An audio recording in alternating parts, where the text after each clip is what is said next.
نحمده ونصلي على رسوله الكريم اما بعد فاعوذ بالله من الشيطان الرجيم بسم الله الرحمن الرحيم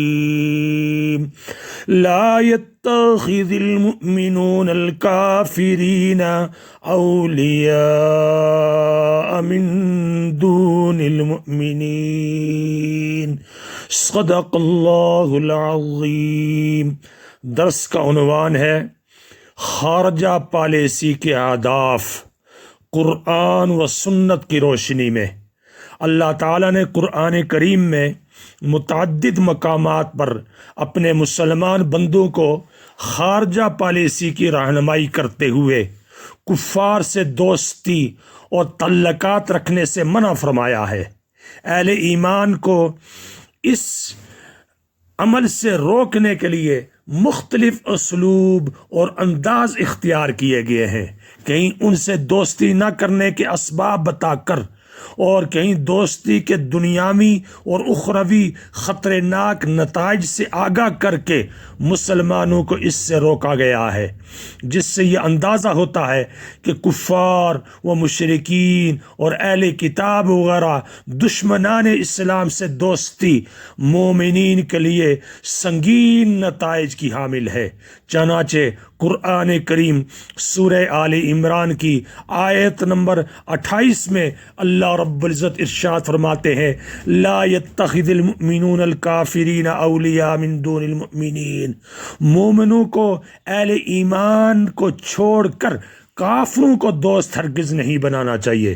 یاد رکھیں سورہ آل عمران کا ابتدائی حصہ جس میں سے آیت کا مذکورہ ٹکڑا نقل کیا گیا ہے، نجران کے عیسائیوں کی مدینہ منورہ آمد پر نازل ہوا تھا، جو نبی اکرم صلی اللہ علیہ وسلم سے مناظرہ کرنا چاہتے تھے اور بالآخر نبی اکرم صلی اللہ علیہ وسلم کو جزیہ دینے پر آمادہ ہو گئے تھے۔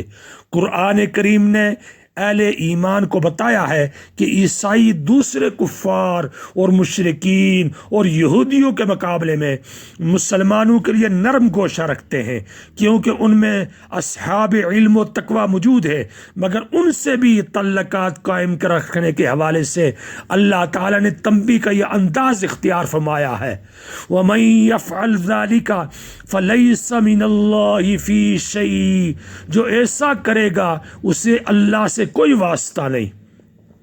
اس سے معلوم ہوا کہ مسلمانوں کو اللہ تعالیٰ نے دشمنان اسلام سے محبت و مودت و موالات اور دوستی سے سختی کے ساتھ منع فرمایا ہے۔ ایک دوسرے موقع پر تنبیہ و وعید کا انداز اس سے بھی مختلف ہے۔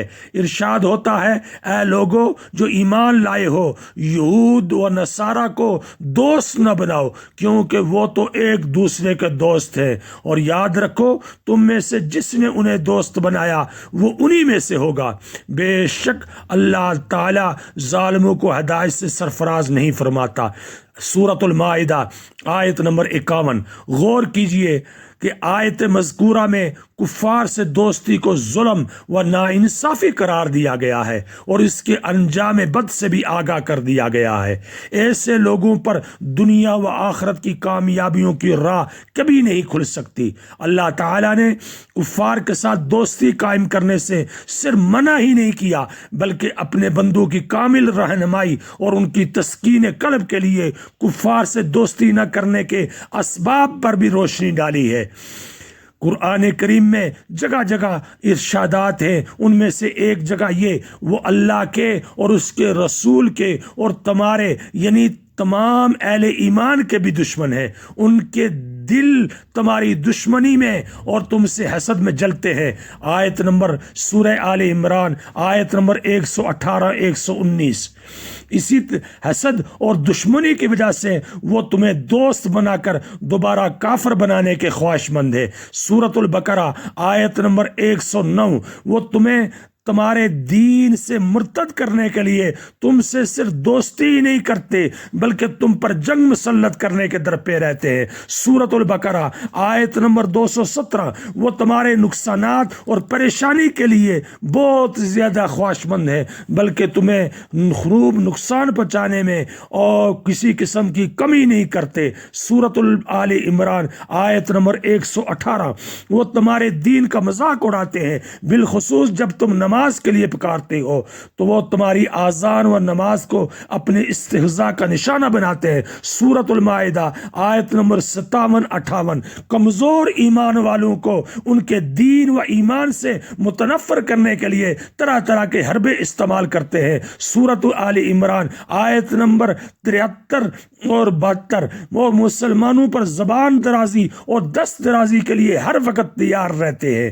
اہل کتاب اور دیگر کفار دنیا کے دوستی سے منع کیا گیا ہے۔ اہل کتاب اور کفار کے ساتھ دوستی سے منع کرنے کے علاوہ ہمیں ان کے سنگین نتائج کو بھی مد نظر رکھنا چاہیے جن پر اللہ تعالیٰ نے قرآن کریم میں تنبیہ فرمائی ہے۔ مثلا سورۃ المائدہ کی آیت نمبر 51 میں جب کفار کی دوستی پر پابندی عائد کی تو اس کے بعد آیت نمبر 54 میں ارشاد فرمایا کہ اے ایمان والو، اگر تم میں سے کوئی اپنے دین سے پھرتا تو پھر جائے، ان قریب اللہ تعالیٰ ایسی قوم لائے گا جن سے وہ محبت کرے گا اور وہ اللہ تعالیٰ سے محبت کریں گے۔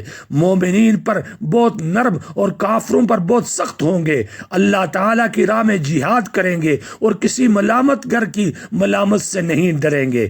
آیت نمبر 51 کے سیاق و سباق کی روشنی میں اس آیت پر غور کیا جائے تو ابتدائی حصے سے معلوم ہوتا ہے کہ کفار کے ساتھ موالات اور محبت کو ارتداد کے مترادف قرار دیا جا رہا ہے، جبکہ اس کے برعکس اہل ایمان کی محبت اور کفار کی نفرت کو عین مطلوب الہی اور متقاضہ دین بتلایا گیا ہے۔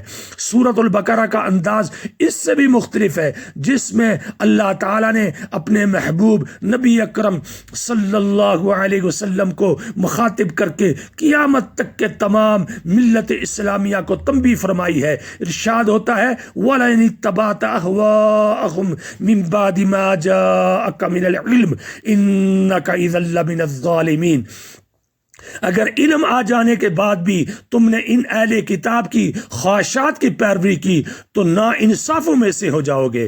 آیت نمبر 120 میں انداز اس سے بھی شدید ہے کہ مَا لَكَ مِنَ اللَّهِ مِن وَلِيٍّ وَلَا نَصِيرٍ، یعنی اہل کتاب کی خواہشات کی اتباع کی صورت میں تمہیں اللہ تعالیٰ سے کی گرفت سے بچانے والا کوئی حامی اور مددگار نہیں ہوگا۔ یہاں یہ بات نہایت غور طلب ہے کہ جب اللہ تعالیٰ اپنے خلیل و محبوب صلی اللہ علیہ وسلم کے خطاب کے دوران یہ تنبیہ فرما رہا ہے تو امت کے دوسرے افراد اس وعید سے کیسے بچ سکتے ہیں؟ بلکہ ان مذکورہ آیات مبارکہ کے آئینے میں دیکھا جائے تو معلوم ہوتا ہے کہ ملت مسلمہ قانون سماوی اور دستور الہی سے انحراف کے علاوہ کفار، مشرکین، اہل کتاب جیسے دشمنان اسلام سے دوستی اور محبت ہی کی سزا بھگت رہی ہے، اور یہ ذلت اور رسوائی اس کا مقدر بنا ہوا ہے اور کوئی اس کا پرسان حال نہیں۔ اللہ کے سامنے سجدہ ریز ہونے کی اور اس کے دین و شریعت کے سامنے سرنگو ہونے کے بجائے کافروں اور دشمنان اسلام سے اور طاغوتوں کے اشاروں پر ناچنے اور ان کے احکام کے سامنے سر تسلیم خم کرنے کی یہی سزا ہو سکتی ہے جس سے ہم آج دو چار ہیں۔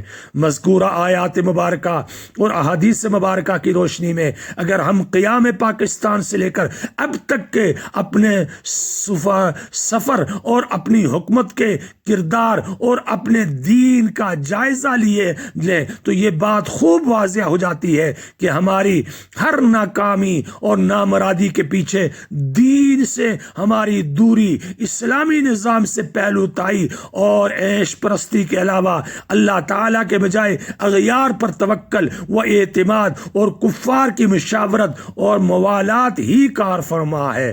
ہم نے پہلے دن سے غیر مسلموں کو اپنا مشیر اور رازدان بنا کر ان کے منصوبوں پر چلنا اور انہیں کی ہدایات پر عمل کرنا اپنا وتیرہ بنا چکا ہے، جس کی وجہ سے ہم ہر وقت نقصانات اٹھانے کے عادی ہو چکے ہیں۔ اللہ تعالی ہمیں کفار کے شر سے محفوظ فرمائے اور ان کی دوستیوں اور ان کے ساتھ تعلقات سے احتیاط کی توفیق عطا فرمائے۔ وآخر دعوانا ان الحمد للہ رب العالمین۔